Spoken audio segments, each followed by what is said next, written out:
ቀኔን ደስ በሚል መንፈስ ጀምር የባንካችንን ደንበኞች ማስተናገድ የሚሰጠኝ ልዩ ደስታ እያሰብኩ ነው። ስራዬን እንድወደው ያደርጉኛል። ግሩፕ ሐሳባቸውን ሊያሳኩ የጀመሩትን መንገድ ከዘመን ባንክ ጋር ሊጓዙት ስለመረጡን እኛም ትልቅ ውጥናቸው ውስጥ ቦታ ስላለን ደስ እያለኝ አስተናግዳቸዋለሁ። ደንበኞቻችንን ባሉበት ቦታ ተገኝተን ስናገለግላቸው የበለጠ ክብር ይሰማናል። ስኬት በስራችንም ውጤት ደስ እያለን እንውላለን። በስራዬ ተደስተው የሚሰጡኝ ምላሽና ስኬት ትልቁ ክፍያዬ ነው።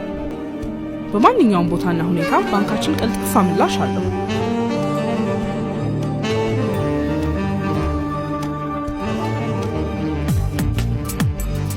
ዘመን ባንክ የላቀ አገልግሎት ማዕከል